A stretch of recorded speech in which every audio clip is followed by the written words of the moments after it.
दोस्तों, एक युवक की नई नई शादी हुई थी। उसकी पत्नी जो होती है वे ससुराल आती है। वे मायके से लाखों सपने और अरमान लेकर के ससुराल आई थी और लाखों अरमान लिए अपने कमरे में बैठी हुई थी। तभी उसका जो पति होता है वे घर के अंदर प्रवेश करता है और उसके साथ साथ उसके पति के साथ साथ 7-8 लोग और उस घर में प्रवेश करते हैं और वे लोग सीधे बेडरूम की तरफ चले जाते हैं। तो उसकी पत्नी जो होती है उन लोगों को देख करके खड़ी हो जाती है और अपने पति से कहती है कि ये लोग कौन हैं और मेरे बेडरूम में क्या करने के लिए आए हैं। तो पति जो होता है वे सर झुका करके कहता है, मुझे माफ़ कर दो, मैं तुम्हें जुए में आज हार गया हूँ और शर्त के अनुसार तुम्हें इन 8 के साथ आज की रात गुजारनी पड़ेगी। उसके बाद जैसे ही ये बात उसकी पत्नी सुनती है उसके पैरों तले जमीन खिसक जाता है। वे अपना सर पकड़ करके बैठ जाती है और उसकी पत्नी को समझ में नहीं आता है कि वे करे तो अब क्या करे। उसके बाद वे अपने पति से कहती है कि मैं क्या कोई वस्तु हूँ जो तुम मुझे जुए के दांव में लगा आए हो। और वे जो 8 युवक होते हैं वे उसके पति को जबरदस्ती कमरे से बाहर कर देते हैं और अंदर से कुंडी बंद कर देते हैं और जबरदस्ती वे 8 उस नई नवेली दुल्हन को बेड पे खींच के ले जाते हैं और उसके सारे कपड़ों को उतारते हैं और बारी बारी से 8 रात भर उसके साथ गैंगरेप करते हैं। और अगले दिन सुबह उसका ससुर, उसका जेठ और उसका नंदोई जो होता है वे तीनों भी आते हैं और उस महिला के साथ बारी बारी से रेप करते हैं। रेप करने के बाद उस महिला को घर के एक कमरे में बंद कर दिया जाता है और उसे सिर्फ खाना पानी ही दिया जाता है और चारों तरफ घर के बाहर ताला लगा ही रहता है। एक दिन वे महिला जो होती है वे मौका पा करके उस घर से भागने में कामयाब होती है और वे पुलिस स्टेशन जा पहुंचती है।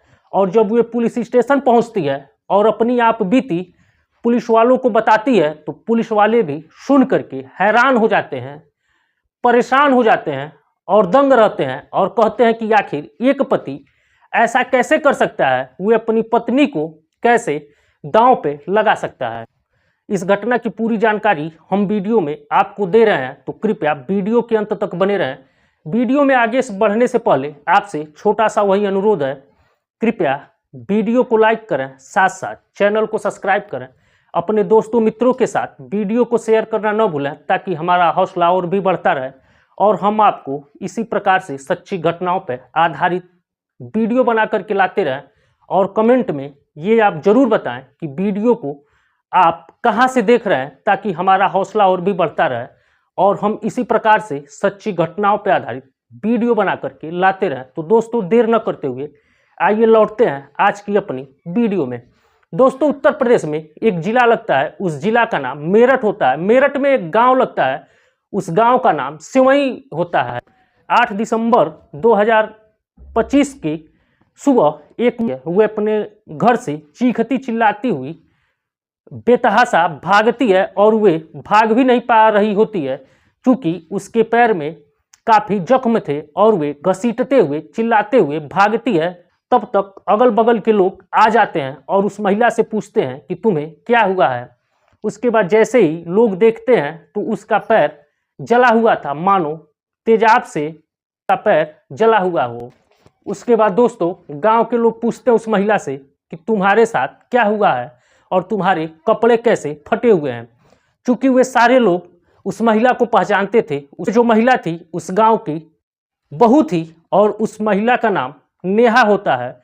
जब सारे लोग नेहा की स्थिति देखते हैं तो वे सभी लोग नेहा को हॉस्पिटल पहुंचा देते हैं और हॉस्पिटल पहुंचाने के बाद पुलिस को सूचना देते हैं। लोगों को ये लगा कि नेहा के पति का नाम दानिश होता है। लोगों को ये लगा कि हो सकता है दानिश के घर में कोई न हो और तेजाब रखा हो और वे तेजाब इसके ऊपर गिर गया हो जिससे वे जल गई है और वे मदद मांगने के लिए सड़कों पर बाहर निकल आई है।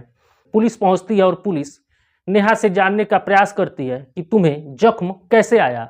जो होती है अपनी आप बीती जब पुलिस को बताती है तो पुलिस वाले भी चौंक जाते हैं और दंग रह जाते हैं। दोस्तों, नेहा जो होती है वो पुलिस को बताती है कि मेरे साथ एक दो नहीं बल्कि 11 लोगों ने रेप किया है। तो पुलिस वाले जो होते हैं वे पूछते हैं कि आखिर तुम्हारे साथ 11 लोग कैसे रेप किए। तो वे महिला बताती है कि मेरा पति जो होता है वे मुझे एक दिन जुए पे दांव में लगा देता है और जैसे ही वे जुआ हार जाता है तो मेरा पति उन 8 लोगों को लेकर के आता है और मेरे कमरे में बंद कर देता है और कहता है कि शर्त के अनुसार मैं तुम्हें हार गया हूं और अब तुम इन 8 को खुश करो। और वे 8 जो होते हैं वे मेरे साथ बारी बारी से रेप करते हैं और वे जब 8 रेप करके चले जाते हैं तो मेरे ससुर जिनका नाम यासीन होता है, मेरे जेठ जिनका नाम शाहिद होता है और मेरे नंदोई जिनका नाम शौकीन होता है, इन तीनों ने भी मेरे साथ गैंगरेप किया। और इन तीनों के अलावा 8 लोग और हैं जो मेरे साथ गैंगरेप किए हैं। और ये सब बात जैसे ही पुलिस सुनती है वे हैरान हो जाती है और तब पुलिस जो होती है ये हैरान होकर के उससे कहती है कि शुरू से बताओ तुम्हारे साथ क्या हुआ है। तो वे महिला बताती है कि 24 अक्टूबर को मेरी शादी दानिश से हुई थी और मेरा घर उत्तर प्रदेश के बागपत जिले के अंतर्गत एक गांव लगता है। उस गांव का नाम नेवाड़ा है। शादी के बाद मैं यहाँ आई थी तो कुछ दिनों तक काफ़ी अच्छे से मेरी ज़िंदगी चल रही थी और लाखों अरमान लिए थी। उन सारे अरमानों पे दानिश कुछ दिनों तक तो दानिश काफ़ी अच्छे से रहा और मैं अपने आप को बहुत ही खुशनसीब समझती थी। दानिश जैसा पति मुझे मिला और इतना सुंदर परिवार मिला।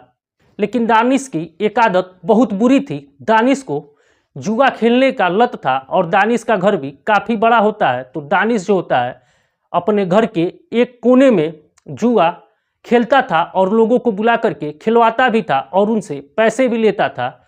दानिश कोई काम धंधा नहीं करता था। दानिश का सिर्फ यही जुआ खेलने का और खिलाने का अड्डा दानिश का घर बना हुआ था और लोग आते थे, जुआ खेलते थे और जो मुनाफा होता था उस मुनाफे की रकम दानिश को भी देते थे और अपने भी लेकर के चले जाते थे। दानिश जो होता है वे जुए में काफ़ी पैसा हार चुका होता है और वे पैसा उतारने के चक्कर में एक दिन उसने अपनी बीवी को ही दांव पे लगा दी। उस दिन भी जुआ हार गया। वे अपने 8 दोस्तों को लेकर के आता है और अपने पत्नी का रेप करवाता है। तो पुलिस ने नेहा से पूछा कि क्या तुम उन 8 में से किसी को पहचानती हो। तो नेहा ने बताया कि मैं सबको तो नहीं पहचानती हूँ लेकिन उसमें से 3 लोगों को मैं पहचानती हूँ। तो पुलिस ने ये पूछा कि उन तीनों लोगों का नाम क्या है। तो नेहा ने जो नाम लिए वो मैं आपको बता रहा हूँ। उमेश गुप्ता, दूसरा जो आरोपी होता है मोनू, तीसरा आरोपी अंशुल होता है और ये तीनों लोग गाजियाबाद के रहने वाले हैं। ये तीनों लोगों ने मेरे साथ रेप किया और इन तीनों लोगों के साथ साथ 5 लोग और थे और वे 5 लोगों ने मेरे साथ रेप किया। और पुलिस ने और जब जानकारी जुटानी चाहिए तो नेहा ने बताया कि ये लोग रेप करके चले गए तो मैं चीख रही थी, चिल्ला रही थी और मैं कह रही थी कि मैं लोगों को बताऊंगी।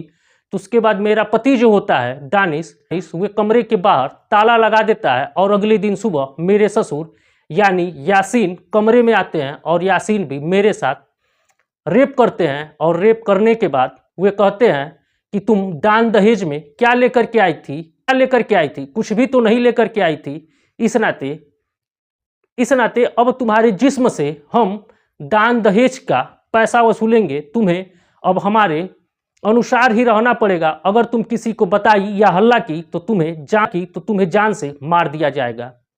नेहा जो होती है वे कहती है कि मैं काफ़ी डर गई थी। उसके बाद उसके जेठ आते हैं, जेठ भी उसके साथ रेप करते हैं और नेहा का नंदोई यानी दानिश के जीजा आते हैं और दानिश के जीजा भी नेहा के साथ रेप करते हैं। और नेहा ने बताया इस तरह से मेरे साथ 1-2 नहीं बल्कि 11 लोगों ने रेप किया।